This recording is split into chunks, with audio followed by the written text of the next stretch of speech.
Nous allons nous éloigner du monde pompéien, pas tellement par certains aspects, pour aller du côté de la peinture fragmentaire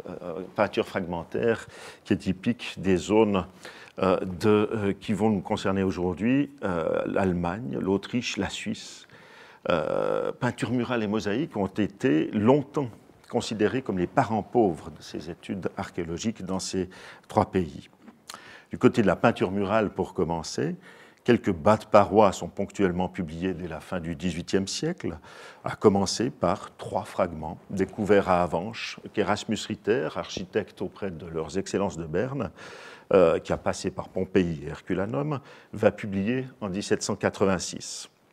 Ce qu'il a retenu, c'est la qualité, la finesse des figures représentées, proches des peintures campaniennes. En 1876, à Bonn, la mise au jour d'une paroi, dite à frise d'Amazone, va susciter un article de Hettner et la restitution de la première peinture du nord des Alpes arborant le style à candélabre, qui va avoir un succès reconnu par la suite. Lorsqu'en 1904, des peintures de troisième style sont découvertes à Communy, près de Nyon en Suisse, c'est à nouveau la qualité, la finesse d'exécution qui va conduire à leur conservation. Elles sont mentionnées en 1910 dans un ouvrage de Victor Bourgeois qui les attribue à la bonne période. Mais il va falloir attendre 1950 et la publication de Walter Drach, que vous avez sous les yeux, dans la première partie, pour en avoir une description et une esquisse de restitution. Il faut aussi attendre, pour avoir un ouvrage général, Adrien Blanchet, avec son ouvrage sur l'étude sur la décoration des édifices de la Gaule romaine en 1913. Suite à ce travail, suite à la Première Guerre mondiale aussi, qu'il a mis à profit pour faire un voyage en Suisse du lac de Constance au Jura, Rudolf Pagenstecher va faire une première étude, mention, qui va compléter les éléments réunis par Blanchet sur les Römische Wandmalereien am Bodensee und Jura. 6 pages qu'il consacre à des fragments répertoriés, qui restent toutefois un premier essai de synthèse sur la peinture en Suisse, Suisse occidentale, qui va être à la base des travaux de Walter Drach. Walter Drach publie donc en 1950 son Die Römische Wandmalerei der Schweiz dans les Monographien zur Ur- und Frühgeschichte der Schweiz, le numéro 8. C'est la première monographie sur la peinture murale fragmentaire. Selon les dires mêmes de Walter Drach, personne à l'époque n'a compris pourquoi il se lançait dans une telle étude. C'était compté sans sa ténacité qui fut payante puisqu'il est resté expert du domaine pratiquement jusqu'à sa mort. Walter Drach insiste dès sa préface sur le fait que la monographie n'en est pas véritablement une, mais que l'ouvrage est un catalogue de fragments de peinture murale. L'étude était achevée en 1947 et dans son introduction, ses réflexions générales sur le matériel présenté dans le catalogue occupent effectivement l'essentiel du volume. Walter Drach s'inquiète d'abord du lieu de provenance des peintures, une mise en contexte, certes encore lâche par rapport à ce que l'on verra dès les années 80, mais qui est un souci constant de l'approche germanique. Le deuxième point sur lequel il s'arrête est celui de l'état de conservation des peintures, la difficulté de la recherche sur le matériel fragmentaire, la fragilité de ces peintures, et une part qui sera largement prise en compte, bien évidemment, à partir des années 60 et l'équipe du futur CPMR autour d'Alix Barbet. Walter Drach fait d'abord référence aux publications d'ensemble du nord des Alpes avant de prendre en compte les peintures pompéiennes. Johannes Klinkenberg et les peintures de la villa de Cologne-Müngersdorf, publiées en 1933, Robert Forer et les peintures de Strasbourg, publiées en 1927, les peintures pannoniennes, publiées par Nagy en 1926.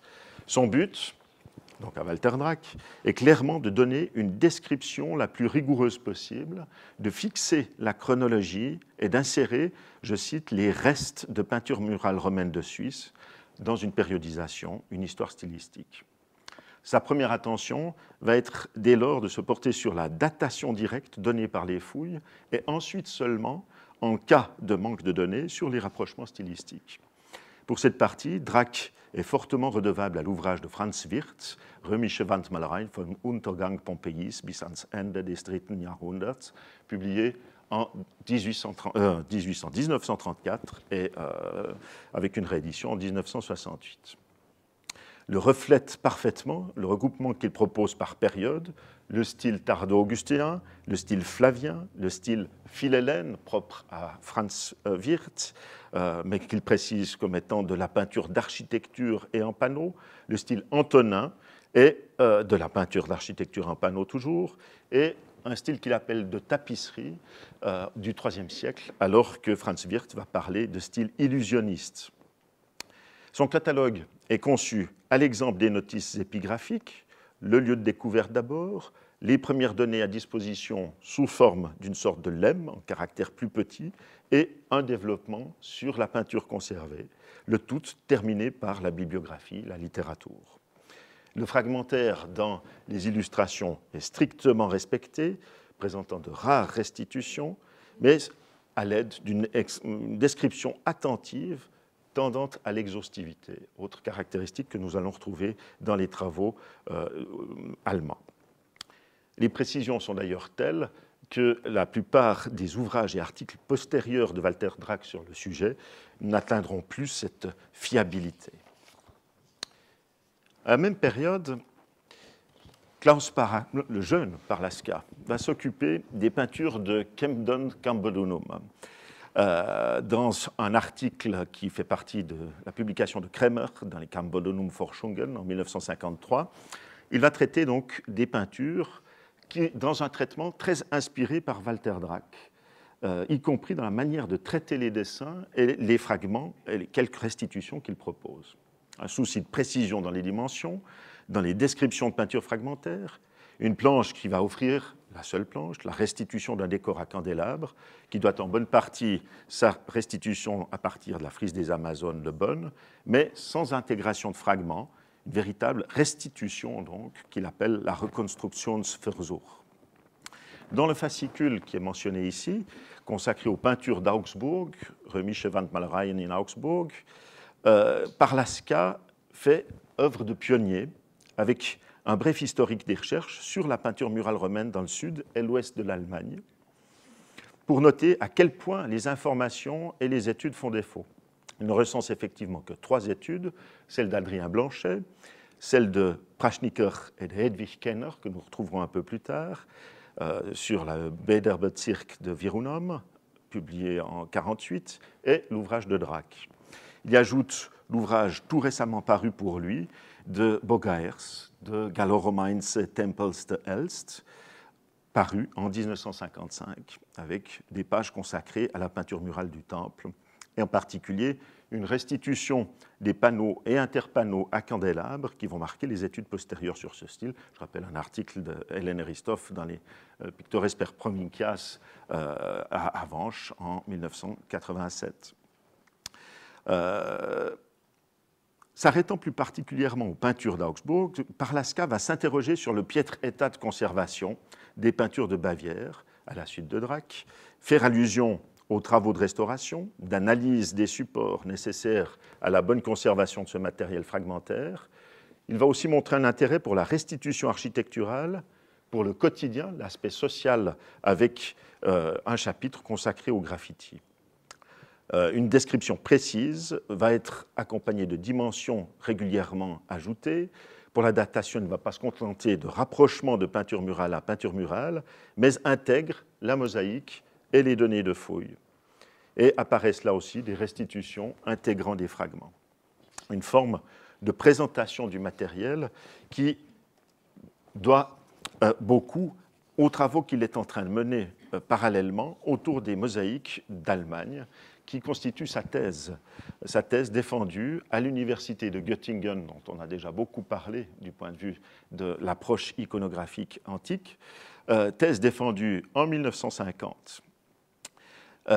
Son attention est portée là aussi sur le questionnement stylistique autour de la mosaïque post-pompéienne, avec des allusions en particulier aux travaux de Van Essen autour de Rome.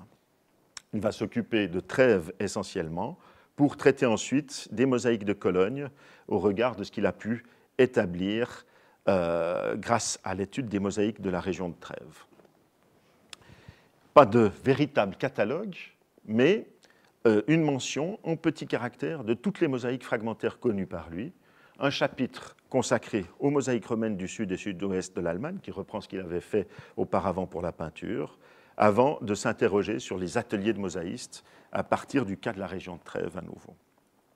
Et dans la tradition académique allemande, que l'on va retrouver chez Renate Thomas et Rüdiger Gogrefe dans le domaine de la peinture murale, Parlaska livre une synthèse de ses réflexions sur le catalogue qu'il a élaboré, mais qui n'est donc pas fourni dans son ouvrage lui-même.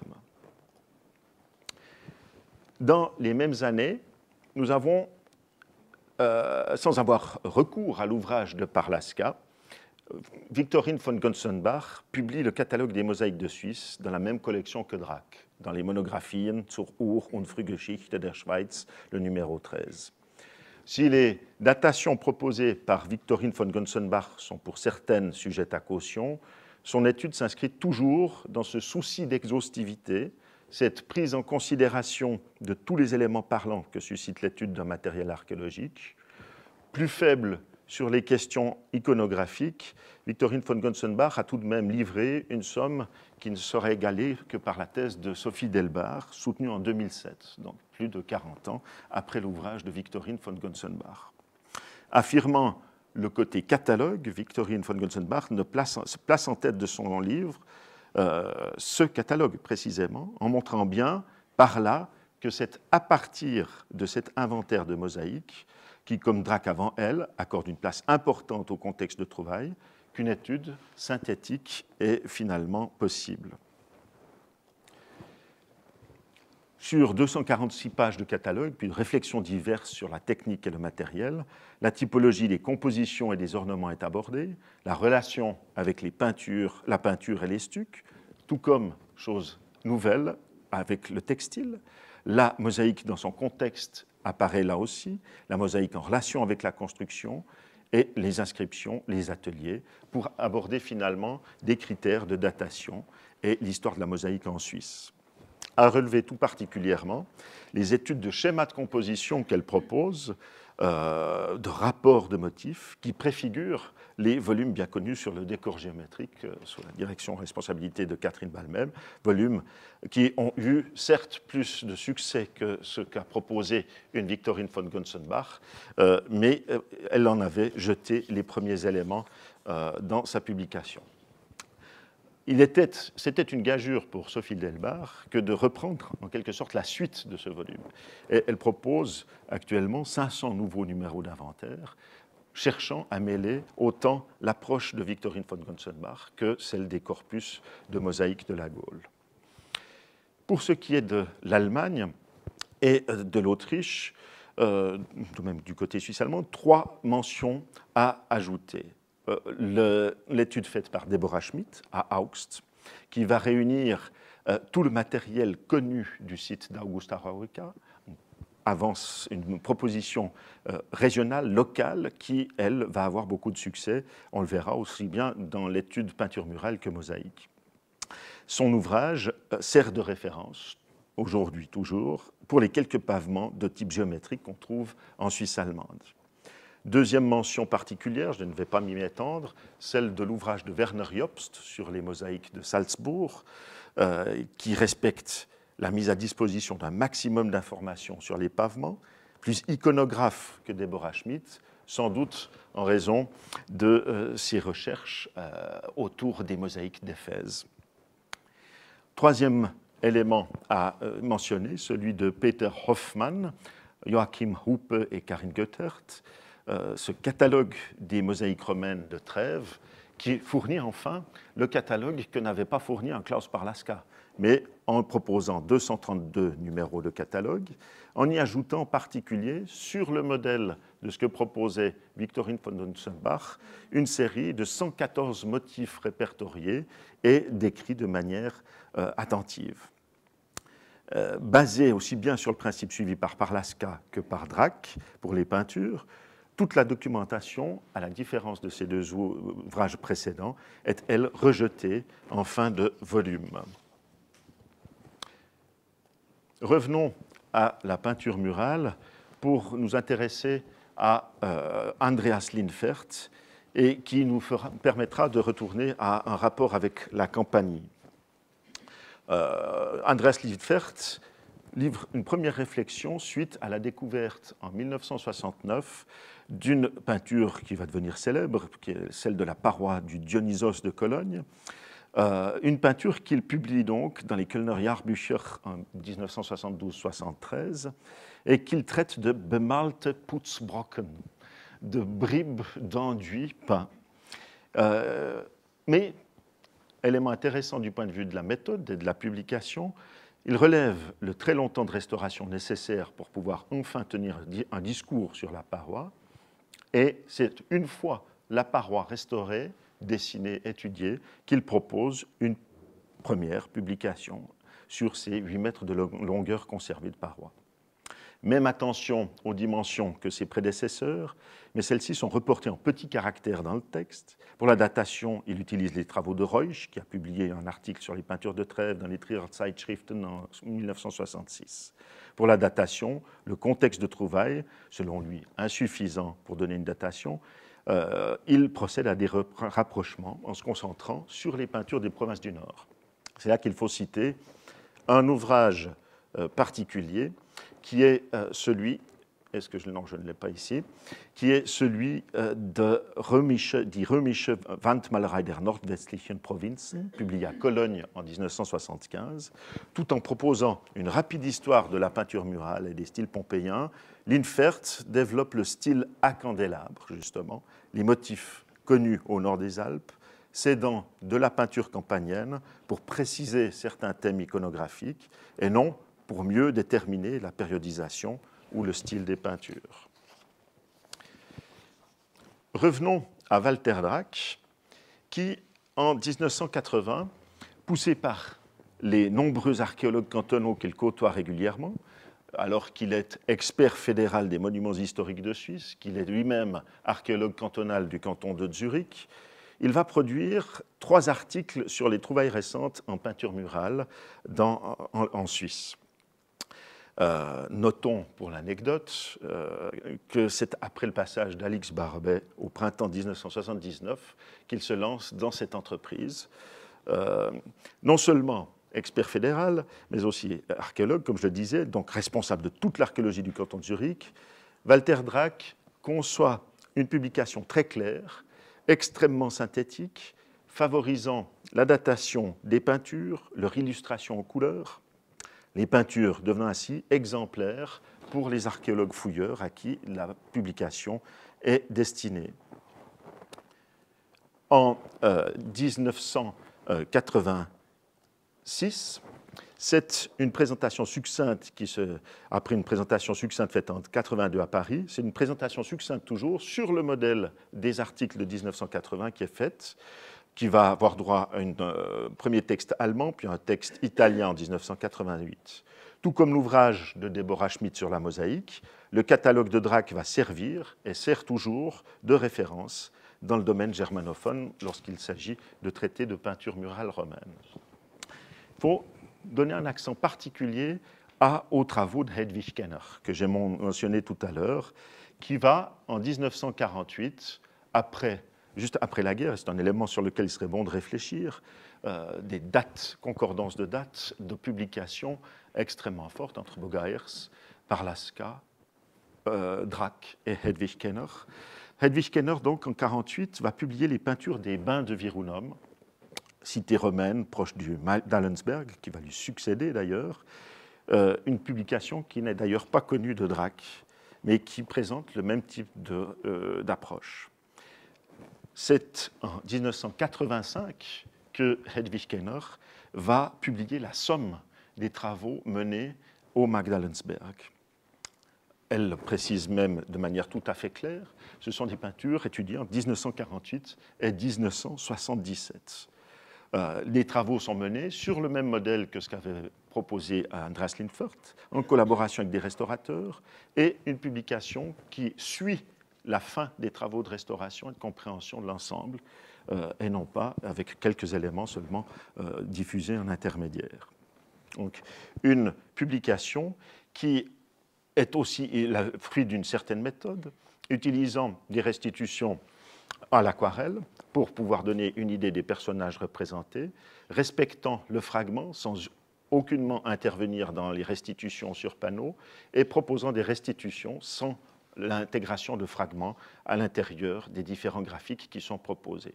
Une école se fait jour autour des travaux de Hedwig Kenner, mais qui visiblement sont restés uniques et propres à son ouvrage directement.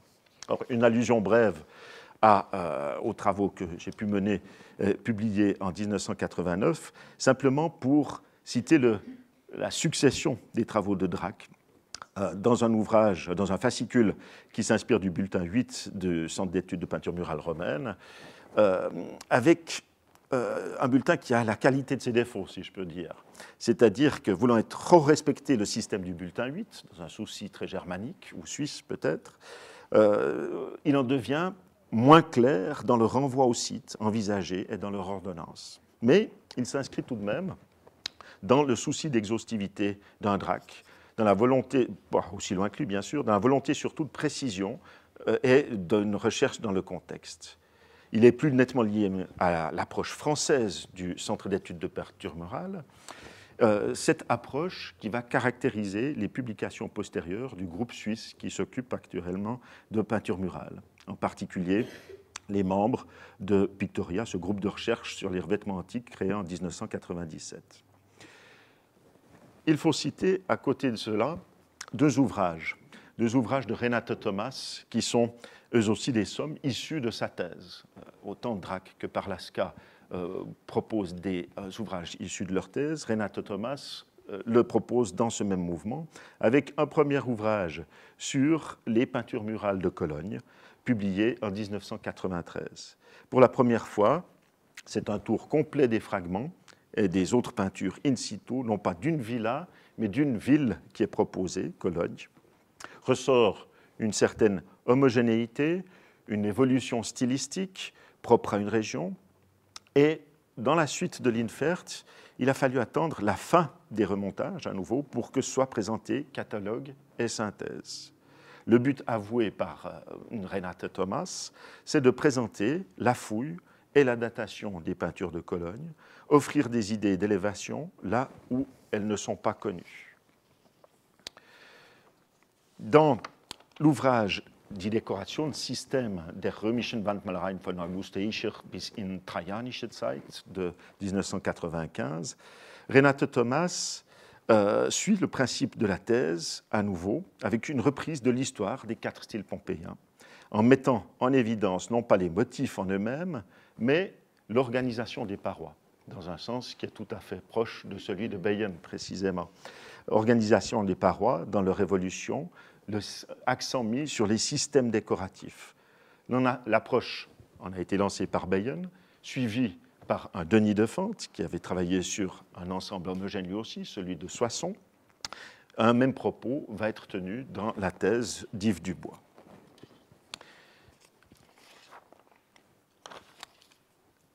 Dernier élément à mettre encore au compte des interventions du côté allemand, la parution de la thèse, à nouveau, de Rüdiger Gogrefe, Die römische Wand- und Deckenmalereien in nördlichen Obergermanien, publication 1999. C'est un volume qui est issu de la thèse de Rüdiger Gogrefe, défendue en 1987 à Mayence, 565 numéros de catalogue, avec une brève introduction où le propos s'en tient essentiellement aux ouvrages et articles en relation avec la Germanie supérieure, dans la suite des présentations faites par Drac et par Lasca avant lui.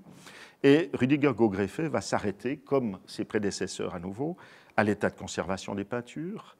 Il va s'occuper directement de la datation, puis des schémas décoratifs, aussi bien que des parois. Il consacre un chapitre à l'évolution des styles, un chapitre aux ornements, ornamentes, à leur insertion chronologique, puis s'étend sur les thèmes, les motifs. La question des ateliers est aussi abordée, les observations techniques qui y sont liées, pour ensuite faire intervenir toute une série de restitutions graphiques. Le catalogue ne commence en fait qu'à la page 223 sur 542 pages. Nombreux dessins sont faits de sa main, et à la prudence de restitution d'une Renate Thomas, dont on a vu passer rapidement un dessin tout à l'heure, Rüdiger Gogrefe n'hésite pas à user, voire à abuser de la restitution. Ce sont toutefois les ensembles où Rüdiger Gogrefe a participé, de la découverte à la publication, en passant bien sûr par l'étude, qui convainquent plus complètement, servant là encore de modèle en Allemagne et en Suisse allemande, surtout pour la compréhension de certains décors et de certains aménagements, comme le plafond voûté d'Arweiler, que vous voyez sur la droite de la diapositive. Au contraire de la mosaïque, la peinture murale n'a pour l'heure pas suscité de véritable typologie de motifs dans le monde des chercheurs du côté germanique.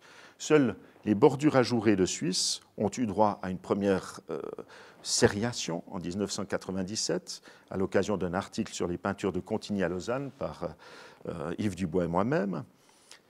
En Allemagne, comme en Suisse allemande, un régionalisme se fait clairement jour lorsqu'il s'agit de travaux sur le matériel du pays, au contraire de la vision généralisante propre à l'archéologie dite classique. Il faut dire que l'approche de terrain, de fouille, est encore peu considérée sur ce plan-là en Allemagne et en Autriche, surtout elle relève en particulier de domaines plus techniques, considérés aussi souvent comme moins académiques. Cet état de fait fait d'autant mieux comprendre les thèses d'une Renate Thomas et d'un Rüdiger Gogrefe. La lignée des Walter Drach, des Klaus Parlaska, s'inscrit tout à fait dans ce mouvement-là. Cependant, ceux-ci, comme Victorine von Gonzerbach, ouvraient de nouvelles voies de la recherche avant l'époque des spécialisations. Ils sont à l'origine de vocabulaire, d'un type d'inventaire, d'une vision qu'on pourrait appeler holistique, que le matériel mosaïque, comme le matériel sculpté, permet encore de considérer sous cette forme. La peinture murale ne permet que difficilement aujourd'hui une telle approche. Autant les travaux sur la mosaïque de Deborah Schmidt et de Sophie Delbar ont été encore possibles, autant la peinture murale doit s'accommoder d'une vision plus sectorielle. Pour retrouver les conditions d'une synthèse, la solution qu'apporte une exposition, comme l'avait bien vu Walter Drach d'ailleurs, est sans doute la plus adaptée, quand bien même elle s'éloigne de la Deutsche Gründlichkeit. Celle-ci est-elle finalement absolument nécessaire pour aborder enfin l'interprétation des motifs? Ceux-ci attendent encore trop souvent une approche iconographique.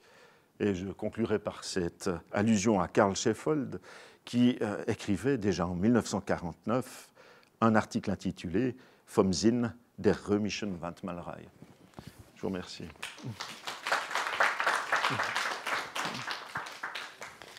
Cher Éric, je pense que quand même dans l'école hollandaise, il faut inclure quand même Mariette de Vos dans la première partie de sa carrière, où elle était quand même l'élève ou l'adjointe ou la correspondante de Bastet, et en suivant quand même tout à fait le travail de Beyen.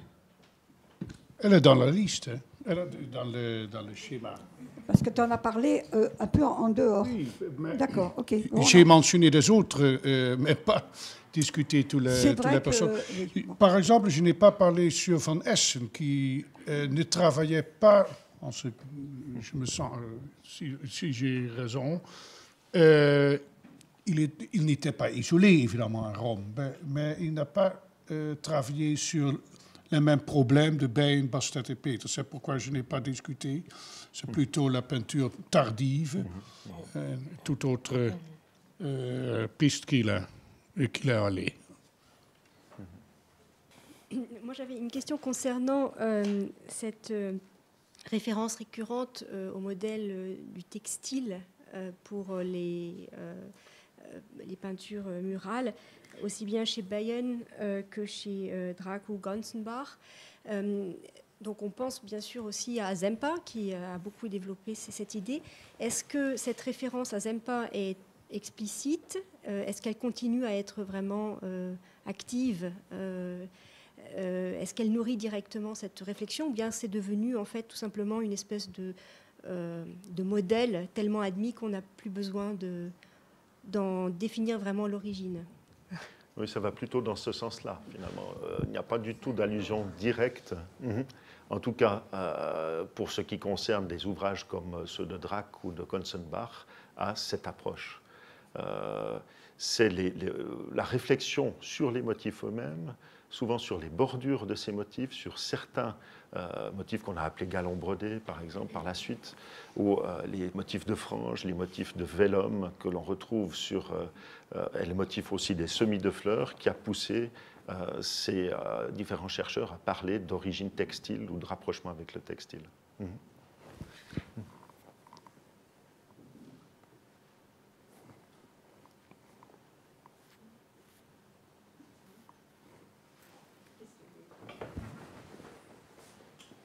Effectivement, dans la suite de ce qu'on vient de dire, j'ai trouvé extrêmement intéressante cette mention à partir de Semper de la proximité, du parallélisme entre Wand et Gewand, parce qu'il me semble que ça devrait, on devrait peut-être y revenir.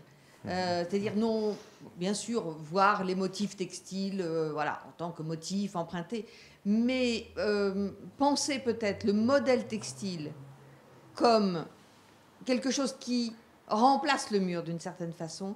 Je pense que ça serait peut-être une piste, une nouvelle ancienne piste à réexplorer. Un bon colloque. Alors, je voudrais rendre hommage à notre ancien directeur Henri Stern, qui a créé le recueil des mosaïques de la Gaule, parce que c'est lui qui nous a poussés à prendre contact avec les chercheurs allemands. C'est comme ça, par lui, que j'ai connu, par Lasca, que j'ai connu Walter Drac. Et c'est une accroche très importante, je trouve, pour l'école française, aussi bien en mosaïque qu'en peinture murale. Voilà, je voudrais ajouter ce point, parce que pour moi, c'est quelqu'un qui a été extraordinaire pour la création de notre école sur le décor romain.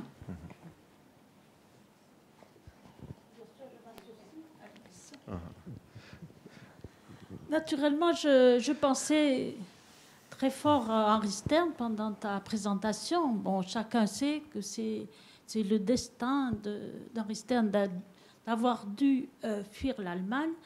Et à partir du moment où il s'est installé en France, il a créé cette équipe, mais il n'a plus jamais utilisé la langue allemande, ni à l'écrit, ni à l'oral. Donc, nous... Oui. Mais donc, si nous sommes là, c'est grâce à ce savant, et qui a eu un rayonnement international extraordinaire. Vraiment extraordinaire, parce que, bon, Klaus Lasca, Giovanni Beccati, il y avait...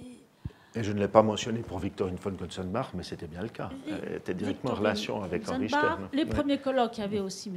Kenner, il y avait Aviona, il y avait toutes les nationalités. Et c'était un petit groupe international et de collègues, de chercheurs qui s'estimaient, se respectaient et qui ont donné une vie nouvelle pour la mosaïque, qui était très en retrait par rapport à la peinture dans les années 70. Ah non, il y avait beaucoup plus d'études publiées sur la peinture que sur la mosaïque. Oui.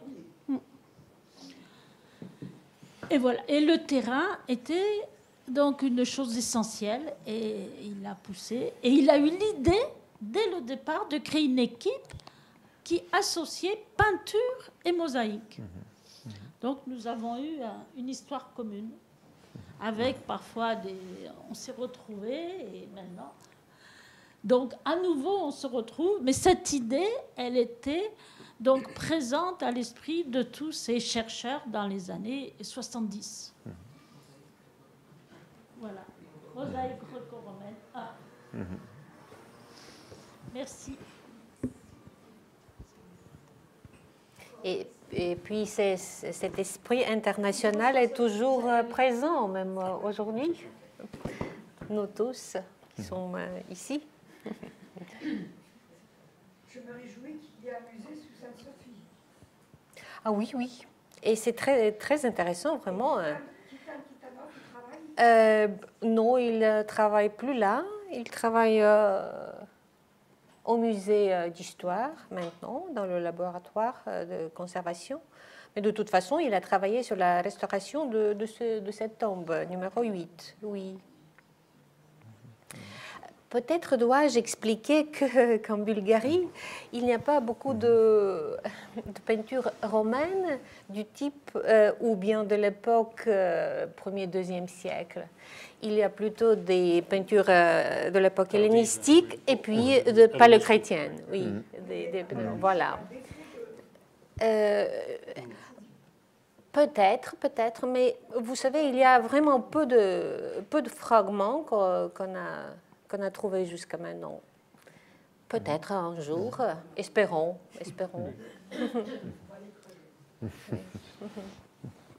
Mais c'est lié, bien sûr, d'abord à la culture thrace pour l'époque hellénistique. Et en ce qui concerne l'Antiquité tardive, c'est bien sûr Constantinople qui est devenue la nouvelle capitale et l'importance de ces provinces qui s'est accrue. Voilà.